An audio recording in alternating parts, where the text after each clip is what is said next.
Hello there YouTubers, I'm your host SuperDavo001 and I am here with a quick video tutorial to help you find and observe the asteroid 2015 TB145, also known as the Halloween asteroid.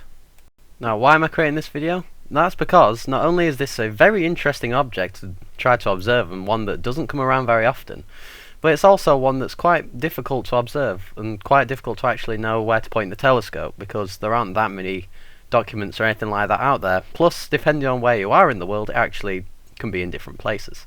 However, there are ways of finding it, and I'm going to show you how to do it. So for the first step, you're going to have to go to www.stellarium.org and download their software. It's a free piece of online planetarium software that's really useful. It allows you to find virtually anything, virtually anywhere in the sky, virtually any time or any location on Earth. And indeed, as part of being able to find virtually anything, with a bit of extension, you can find near-Earth asteroids and things like that, which is what we're going to be making use of today. So once you've downloaded the software, open it up, and this is the view you should see. As you can see, you can drag the view around with your mouse, and you can point it anywhere in the sky. Indeed, you can zoom in. Of course, it's daytime at my point, so can't really see all that much. I can see the sun there. If you click on an object, press space to center on it. But anyway, we need to find ourselves an asteroid. So, first things first, go into the configuration window, or press F2. If you either press F2 or move your mouse to the left and then select this thing. Once you're in here, click the plugins button. Then click Solar System Editor. Then click Configure. Oh, and make sure that it's set to load at startup. Click Configure, then go into Solar System, import orbital elements in MPC format. Make sure the type is selected at Asteroids, and then select a source from the list, and I believe you select Near Earth Asteroids. And you select by clicking just to make sure, but anyway. So now you click Get Orbital Elements. Give it a moment. Suddenly it gives you a ton of objects. If you want to find 2015 TB145, of course it's already on top for me, because simply because it's already in my solar system. 2015 TB, if you search for it, you should find it. So click it, then click Add Objects. Of course it's already on my system, so I don't need to do that. Once you've done that, the object is now in your system. It is now in the view of your world, effectively. So when you look around, it's up there somewhere. Now, how do you find it? First of all, go into the date/time window or press F5. The window's here on the far left. If you head to the far left, it will pop out. Then use the scroll wheel to scroll the time towards nighttime, and I've just realized I'm centered on some random NGC object. Now it's nighttime. That's always helpful. Makes things easier to see once you do find them. Then, oh, and if you're wondering what I just did, I put constellation lines on and constellation labels. That's these two buttons down here. Again, if you move down, it will open up. Other than that, you can press C, or you can press C and then V in order to do that. It's not completely necessary for you to do that. Oh, and look what I've found. Pretty cool, but we're not here to see Aldebaran get occulted, as much as that is a really cool thing to see. So, more importantly, let's find us an asteroid. Next, go into the search window here, or press F3. Then, you have to type in the name of the object, 2015. Once it gets it down to just this one object, which is this one, press Enter. It will scroll you to where the object is. Oh, and I just realized I forgot to configure your location. Now, I've set my location up here, Sheffield, United Kingdom. But to set it to your location, either click on the map for somewhere rough, or just search for your city. For instance, I could search for Sheffield. Sorry, indeed, I could also search for somewhere like, since most of my followers are American, why not?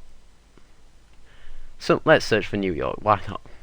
And then you would just and then you would double click one of those options and it would set your position. Alternatively, you could use the latitude and longitude, but that's a bit more difficult. That requires you to know a bit more about it. So we are on track to find our little asteroid.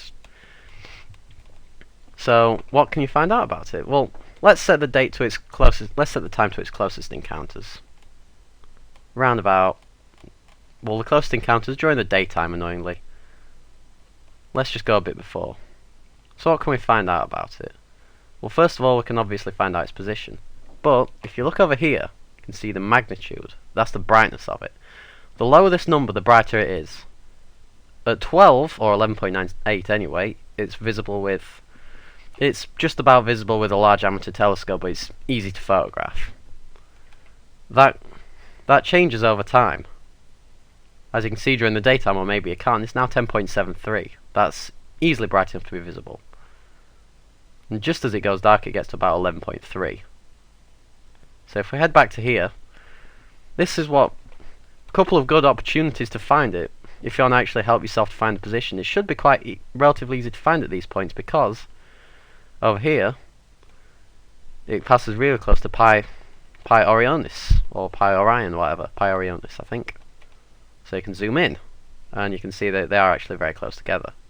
And if you're wondering why it's jittering, it's because it's adjusting the position of the asteroid every second. And then if you go back and watch it travel across the sky, this really does give you a good idea as to how fast it's travelling. Given that I'm doing this in minutes rather than days, you can see that it also passes quite close to Pi 2 Orionis. So that's a pretty good opportunity, I think. It then heads upwards, heads up here.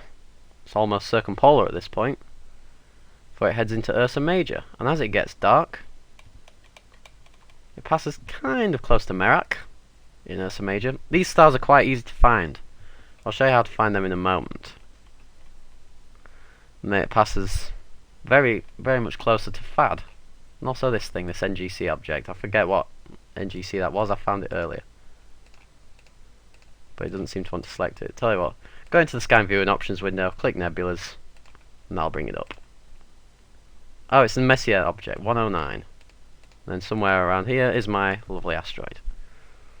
And so, that's how to set it up so it shows you where in the sky the asteroid is.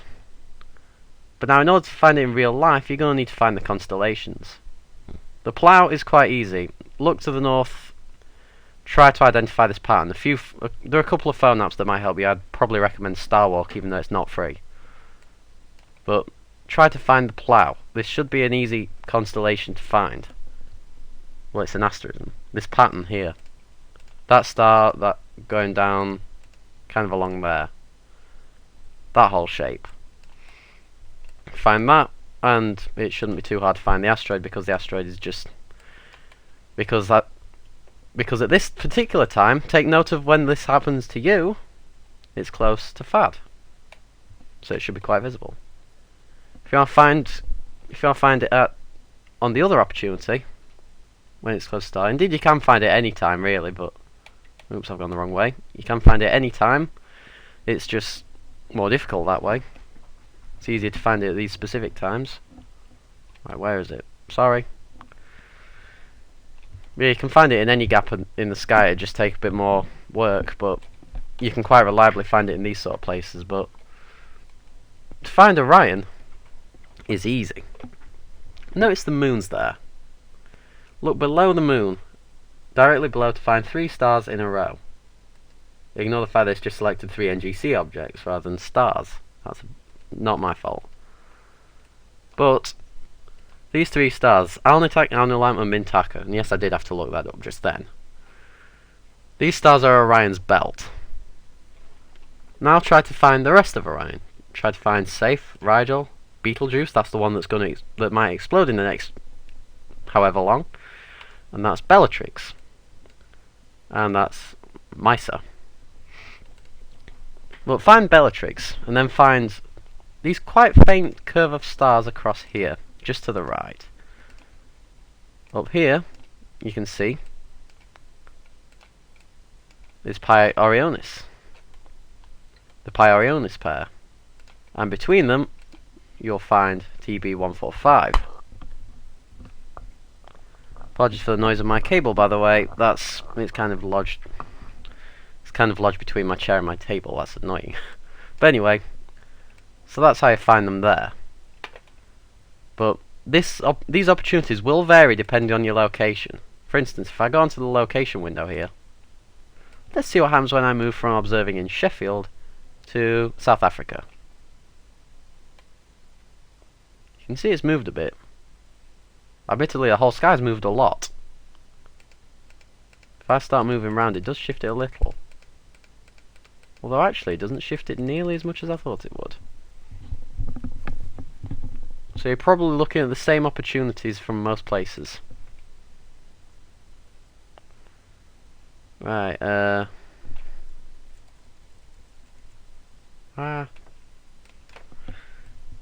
return to default. There we go, I'm back to my usual settings. And so there you have it. That's how you find it. But what will you actually see? And the answer to that is a faint star. Now, as I already pointed out to you, the apparent magnitude is around 11 to 12. That means that it's bright enough to see in an amateur telescope. In a small telescope in really dark skies, or in a larger telescope in semi-light polluted skies. As you can see on here, it does move slightly. You might want to try to time things quite well because it is going to pass through quite quick. It is one of the closest near-Earth asteroids of its size in recent times, and it's also one of the fastest moving. And so, yeah, you might see it moving. You might see a moving asteroid. That will be a remarkable sight. I'm not sure whether you'll be able to visually make out that it's moving, but looking at this, it's not impossible. If I switch to ocular view, I'm not going to show you how to do this. It's not really necessary for you to know. Switch telescopes. My telescope, I think 80 ED. Yep. So this is a wide field of view. You can't really see it moving. Let's switch. Hang on. Switch back. Wait a minute. Where even is it? Hang on.